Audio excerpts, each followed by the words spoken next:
Hello everybody. You may realize I'm still wearing my Unis Honest shirt. That's because you guys are sending me so many gosh darn critiques that I have to jump into another one immediately and probably schedule 2 or 3 of them a week to make sure I can get over them. Holy crap, I wasn't expecting this to happen again, but you know what? I'm gonna keep up with it because I love you guys and it's my duty. Okay, let's jump into the next one. Today's art is sent by a person called Tuff. And Tuff, you didn't send me any of your social media links, so if you want people to be able to find your art, go ahead and comment them down below, or hopefully they'll respond to my email in the time I publish this. So, let's look at this picture. I can't quite tell if this is digital or not. Is this digital? These days, digital has gotten so good that it can replicate charcoals almost perfectly. Considering there's some significant texture in here, I'm guessing this is a scanned version. So anatomically, your face is laid out in the right places. There's no discrepancies. This is very photorealistic when it comes to the proportions and where everything's sitting, and your light on the hair is hitting in the right way. I'm seriously struggling to figure out if this is digital or not. I think this actually might be a piece of digital, because the way this is blending up here, that is not the way that traditional materials blend. They do not blend this cleanly. I think this is digital. I am so confused. So it looks like you have a very good start to this. Your facial features and the anatomy is laid out in the right places. You have your base lights and darks in the correct areas as well, such as the very dark blacks right here along the hairband and within the eye. And it's shaded in a way that actually shows the texture and lighting of the hair, which is also good. So you did good there. I might try to be a little bit more consistent with your brush strokes. Like right over here, you have a nice thick dark texture here and nice thick, consistent grays going on. If you could have done that with the irises here, for instance, or with the lips especially, because they seem a bit foggy, that would have been good. Or even see the way you have this texture laid out right over here, how it is a consistent stroke, a consistent hue, a consistent darkness, a shade. If you could have done that for the lips, that would have made it a touch better and that would have improved it a lot. I think you seem to be, not a bad thing, you seem to be a bit of a younger artist, or a newer artist at this rate, and if you could work on your consistency. Okay, here's, I can tell how you did this. Right over here, I can feel your brush strokes. You went dump, dump, dump, dump, dump, dump, dump, like that. Like that. What I want you to work on, because you seem to have a good eye for replicating things that you see. Work in one long stroke at once. Don't be afraid to just sit there and instead of just carefully going, am I getting this right? Am I getting this right? If that's how you work to be able to get an image down, that's fine. But do it very lightly. Do it with very light strokes of pencil. And then afterwards, instead of going to fill it in, anchor your elbow or your wrist or somewhere in between. Usually I draw from my elbow and from my shoulder, never from my wrist unless it's tiny details.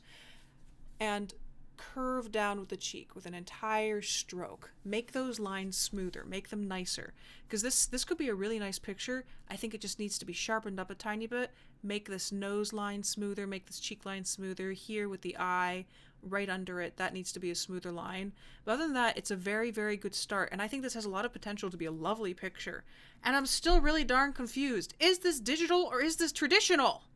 Next up we have on Instagram, Tony's Art for You, with a teeny little smiley face. Thank you. Let's look at your first picture. That's not Tom Hiddleston, but that is definitely Loki's horns. Okay, first off, your rendering on these horns is fantastic. Look at these. Look at all the different complex shades you got in here.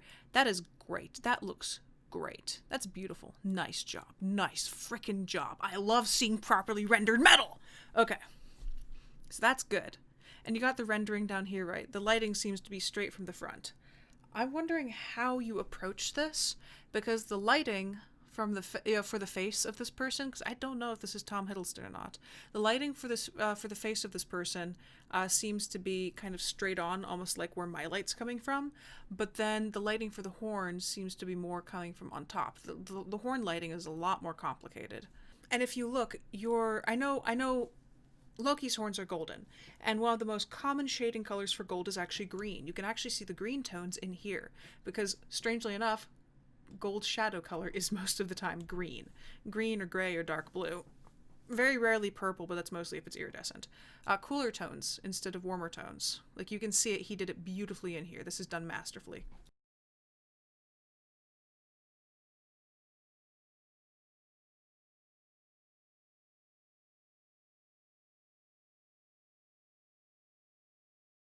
Mwah, good job. But then you don't incorporate any of that green into the shirt or the skin. So try making a more consistent color. I know it might, you were going off of a photograph, I can tell. It might not be exactly what's in the photo, but you're an artist, which means that you have to trick people's eyeballs. You have to let them know that, I don't know if you were wearing this, if this is a picture of you, or if this really is Tom Hiddleston. I don't really know. You need to be able to trick people's eyes into believing that these are two things that belong in the same world. Because if I look at this from far away, it doesn't really feel like this mask belongs in the same plane of existence as this person's face. You do have the green lighting on the teal background, which means it looks like the teal background belongs with the mask. Those two I can actually believe. But on the other hand, you would want to incorporate more of that turquoise teal highlight, like under here a little bit, definitely on the side, reflecting into here. That would have made it feel like it actually belongs with that background color. And then the same thing here, if you wanted to make the picture feel consistent, like it's coming together more properly, I would have brought some of this teal into the shadows of his neck, and then maybe a bit of the green or red touches into the horns themselves. Because he has a very red color palette right now, between the hair and the nose and everything. This gray is an extremely neutral cold gray. That gray is just, throw whatever shadow color you want onto it, it's going to work. In this situation, you would want your shadows to be a little bit bluer. So right now, what I'm essentially saying, make your colors more consistent. Bring tones from one part of the face into some of the horns, bring the background color a little bit into the face, a little bit into the mask, you know, make it feel like one solid piece, because right now it feels like several smaller pieces that are rendered beautifully, kind of pasted together. And same thing with the shadows. Since the you can tell, look how bright this highlight along the top is. That means the lighting on these horns was more from on top, but the lighting that was taken for this photo of the face is more from the front. So make the lighting a bit more consistent. If you want this to be the main lighting, then you would have to figure out how to shade the metal, which is a pain in the ass. But what I would do is I would, next time you take a photo of the face or use the reference, match the lighting, make the lighting come a little bit more from this. If you ended up using a reference photo where the person was actually wearing Loki's horns like this, please send it to me, because I'm very confused about the lighting. But in this situation, to make it seem a bit more consistent with the horns, it's easier to work with the face. Add more of a shadow coming down below the mask to make it seem like it's actually sitting on his face. And same thing, like, you got it on the edges here. The edges work. But like right over here, I would have put a little bit of more of shadow under there, and then a bit of a shadow over here. See the plane of the eye? See, there's this plane of the eye right along the top that holds a bit of shadow. So put a little bit over there, maybe a bit more under the nose. Make it, pull it together. That's what I'm asking. Pull your piece of work together. Okay, next one. That does look a bit like Tom Hiddleston. What is going on here? I love this. It's so goofy. Okay, the way you rendered your fabric makes it seem nice and soft. That's nice. So the fabric rendering is good. Oh, this is so adorable. What the heck? This is adorable. I love it. It's so cute. It's so cute. What is it? Is it a snuffleupagus? I don't know what the person's what the person is in. Okay. So your rendering seems soft and nice, and for colored pencil, it's doing good. Seeing how dark, you have some decently bright highlights over here for the velvety texture of the clothing, and then it gets pretty dark on the other side. It's not mirrored as much in the face. To pull this together, I would have put a shadow right along here to make it seem like that piece of fabric is lying along his face. Because you can see even over here with my super bright forward light, there's a mild shadow coming between my hand and my face that is defining those two surfaces from each other. So if you did that, if you put a mild shadow along the side of his face and even along his hair, it would seem like that fabric's actually sitting on top of him instead of him being in a cardboard cutout of this green costume thing. And then since you have these brighter highlights and these darker lowlights, you would want to replicate that on his face a bit more. Put a little bit more punch of contrast in there. But this is a cute picture. I don't know what it is, but I like it. I also don't know why his face is very large compared to how small his body is. That is throwing me off a little bit. If you worked from a reference image, again, please send me this reference image, because I am confusion. But this is cute. Both of your pieces have great bases, and you seem to have a knack for drawing realism. Keep going at it, keep refining it. Just work with your colors and contrast a bit more. Okay, so we have on socials Marta Kite. Here's all of her socials, or their socials. I'm sorry, I don't know what your gender is. All of the socials here. Not good, but okay. I draw traditional, and I would love for you to critique my drawings. You have inspired me a lot, so thank you. Oh, no problem. I'm happy I can help. Okay, let's look at the first one. Ooh, ooh, ooh, ooh, ooh. You got the interesting shapes, and I've got the interesting shapes. We're interesting shape gang. Okay. Your colors are working together pretty well here. That's what I want to say first, because you got this very deep purple, and you have a lot of detail in this hair. That is a nice amount of detail. Look at all that. I'm not a person who likes detailing that often, which might be interesting for some people who know my art, because my art can be pretty highly detailed. But I cheat because I use digital brushes. But this is nice. I love all of the different detail you've put into the hair, all the different strands. I appreciate that. And you have a good style. Like this is you have a pretty consistent style going. It's like, that's a cool piece. I like this drawing. Okay, we'll go back to it soon. But you have, I'm gonna scoot this over. I'm just trying to hide your email. You have a very consistent style. That's something I'm noticing right now.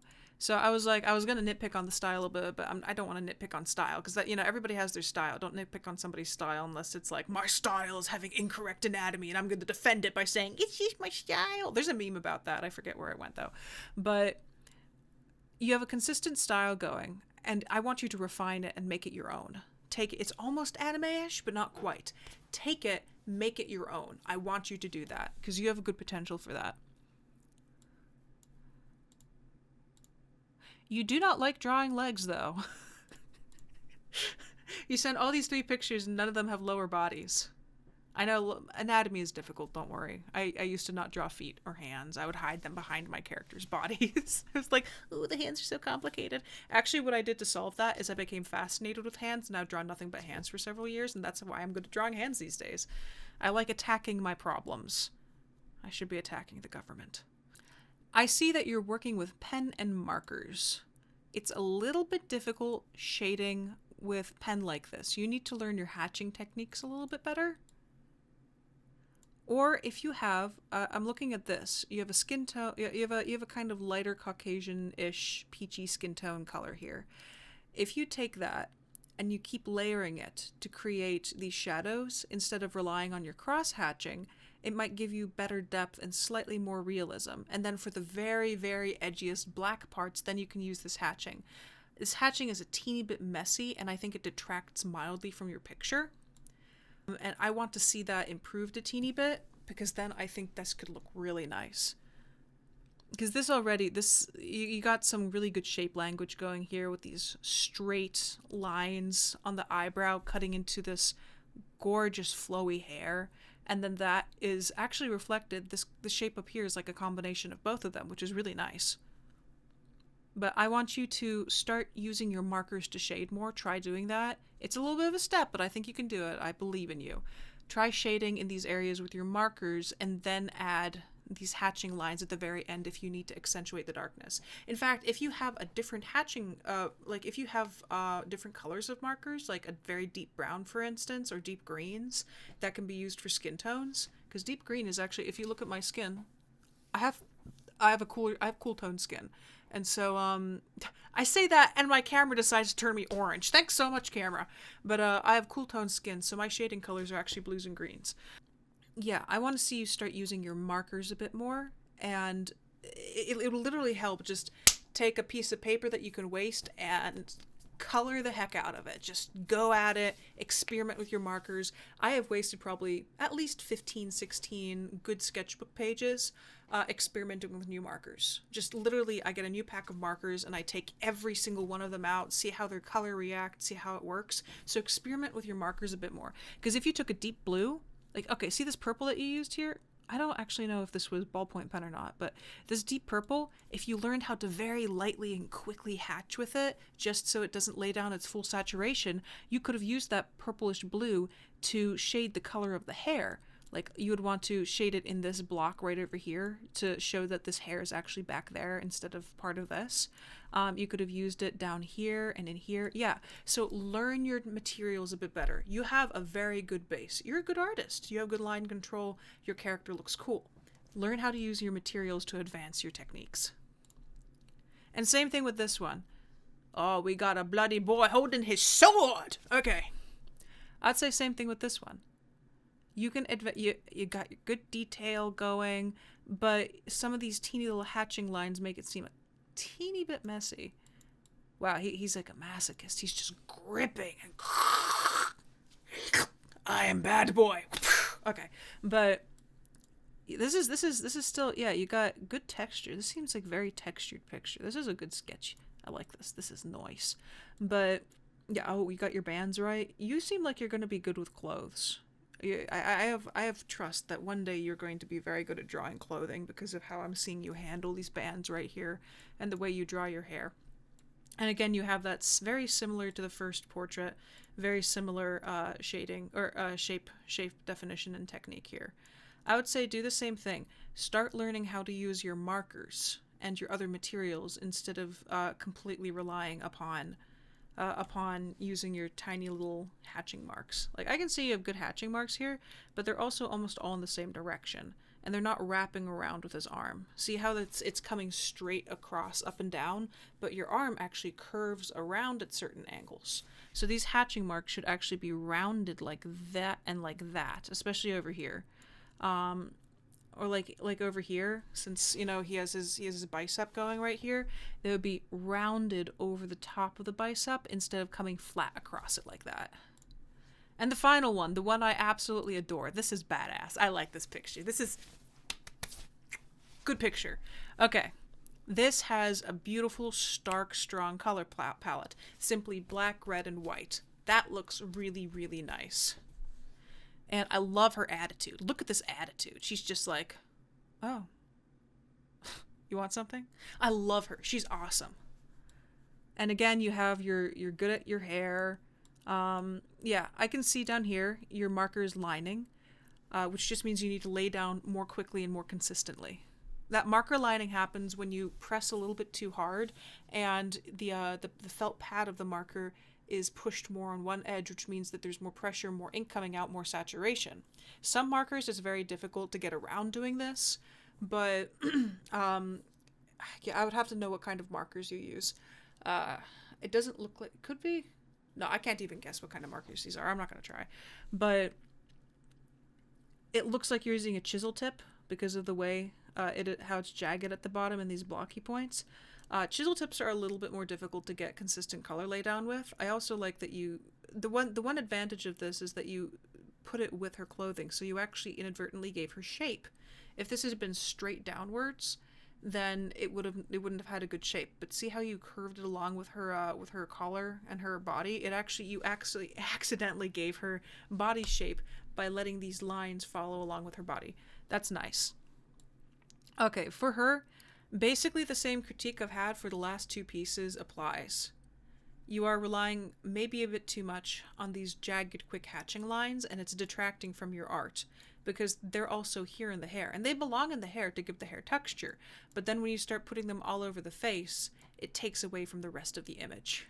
So I would start learning to use your markers more. Experiment with them, practice. There are tons of good marker laydown tutorials online. I will make one of my own because it seems to be something that people need help with.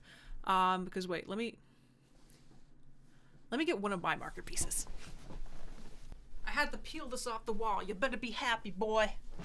Okay. So look at the laydown technique on this. It's very smooth. It's very simple, very quick. Actually, this over here, a lot of the shading on this character, a lot of the shading on this character was ballpoint pen. But then I went over it with a light colored gray to deepen the shadows. And also, since it was a ballpoint pen and I was using alcohol-based markers, and ended up blending her even more and adding to the saturation. So you can actually combine ballpoint pens and alcohol markers and accentuate them to let out a kind of bluish purple color. But yeah. Come on, you. You can see there's very little streakiness. And that's because I actually combined two different pen types. This pen right over here, these are Tombos. They're water-based. And then the background has been done with the background and this character right here. Her name is Elder Isabel. She's in book 3 of the Saga for PIRANTINA series. This is made with Copics, and I used the Copics to smudge her even more so that her color was more consistent. So my biggest tip, learn how to use your materials. And since I obviously know how to use markers, I will be, let me put that down. Where's my notebook? This will be down in my notebook. Make a tutorial about markers, specifically so I can help out you. Because I want you to get better. You are one of my art babies. You are one of my thousands now of art babies. And I am determined to help people get better. So, Tutorial Tuesday. Marker basics. Traditional. It's down on my list now. Okay, we have time for one more critique, so we are going to end on Mrs. Sweet Biscuit 21. Let me take a drink of water. Okay, this is a cute picture. I like it. There's definitely attitude in this face. Look at that attitude. She's like, eh. Oh, that's nice. Oh, you have such consistent color laydown. Holy crap. Wow. That is some consistent color laydown. Shoish, look at this. You can see some streaking up here, but that's like the only place where there's any major streaking. This is great hand control. My face is the same color as hers right now. My face changes colors because of my background color, but I'm actually as white as a lily. This is nice. Okay. You actually did something that I suggest to people, and you did it well. You did your pre-drawing first, your sketches, and then you laid with a nice controlled hand, you laid down your shapes. So that's done well. I'm happy that you laid down your shapes. Like this penmanship is pretty darn good. One thing I'm seeing is that maybe your marker control needs to improve, which is literally just you practicing more with your hand and doing more pictures. Because I can see it got outside of the line over there, and a teeny bit over here at the bottom of the lip, and along the side of the cheek, for instance. Yeah, so improving your hand control, that's just something that comes with practice and you doing it over and over and more. So it's not really like a technique thing. You know, it's not me saying that, wow, your art sucks. It's just me saying, wow, you're a young artist. You need some practice. Bye-bye. Not in that manner, though. Don't take that the wrong way. This is cute, though. I really do like her attitude. This is a good attitude. My biggest, I wouldn't say concern, you seem to be a lot younger of an artist, or one that, because your color laydown, though, like, wow, this is so consistent. Okay, if you're another artist watching this who's learning markers, look at this piece. Look how consistent the color laydown is. This is hard to do. This is nicely done. I don't quite know how you did it. I don't even think I could get it that unstreaky. It might be the color, it might be the particular marker she's using, or they're using, or if they blended the crap out of it, that would have also worked.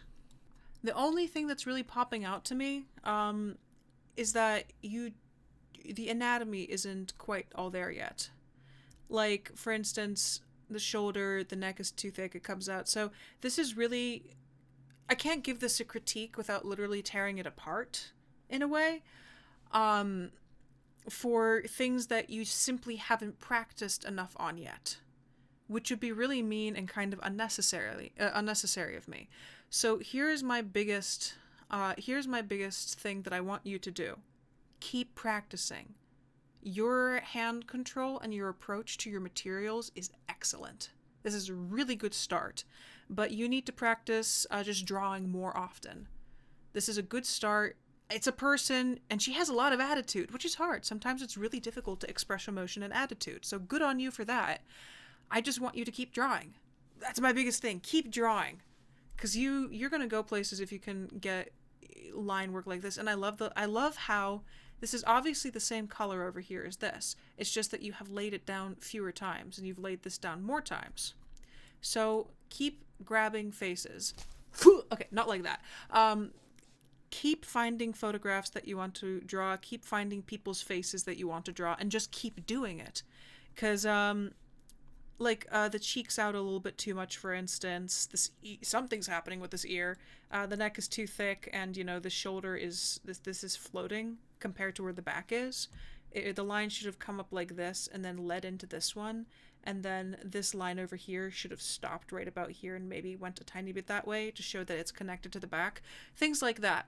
This literally just comes down to you just need to draw more, but you have really good base. You have a very good base you're starting from. Most of you do. Okay, this is a common thing. Almost everybody who comes on here that I've seen so far, you guys are talented and you have a really good base that you're starting from. You just need to keep drawing. You're all young. I don't know if all of you are young. Maybe there's like a 90-year-old woman hiding in my emails. But you are generally all early in your art careers. And my biggest thing is, don't give up just because you're not where you want to be yet. If I gave up, I would not be here yet. I would not be able to draw a photorealistic eye. What's my background right now? Yeah, I wouldn't be able to draw stuff like that. I think that took me an hour and a half. You just need to keep practicing. That's all it is. You have a great base here. You have good line control. I can tell you have a good hand for art. You just need to keep going. So I'm going to give you homework. You specifically, you who drew this. Find another picture and draw it again. But this time, be a bit more adventurous.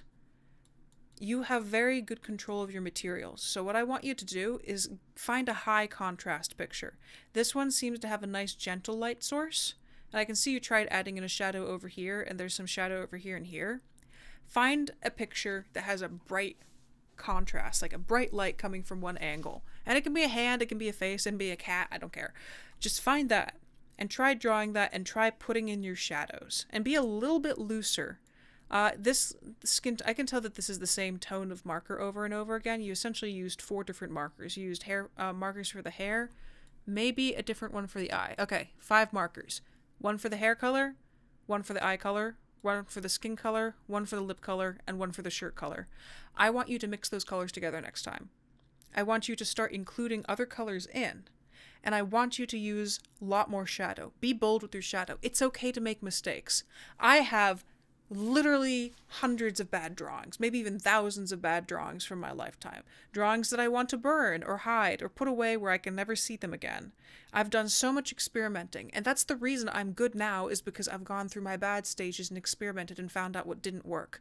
I want you to start doing that, because you have a very nice safe zone here where you have good color lay down and it's a cute picture and she has attitude. But I want you, attitude in a good way, by the way, not a bad way. I want you to push it. I want you to find drawings that challenge you and find drawings where you mix the colors together. Like, use some of the hair color to make the darker shadow colors, for instance. Or incorporate maybe some blues in the shadow, because this is all warm tones. These are all warm tones. So yeah, you have a very good starting point. I just want you to adventure. Start pushing your boundaries. Okay. So that was this particular art critique. I'm very proud of all you guys. You guys are doing so well. I'm so proud. Seeing all this art makes me happy. Now, I do have a schedule for my channel. There is Tutorial Tuesday, where I upload something to help people. There is Art Talk Thursday, where either I will do critique like this, I will answer questions that people are asking in my email, or you guys can send me art memes. I don't care. I will look at them if you send them to my email. And then there's Art Block Friday, and you guys just get to draw along in the background. And if you do draw along with me, please send it to my email so I can see what you did with that sketch of the day. And then I will show it during the beginning of the next Art Block Friday. And it'll be great. It'll be fun. I want to see what you guys do. You are my art children. I want you to create. Fill the world with color. Fill it with violence. Thank you for sending in your work, and I will see you guys at a later date.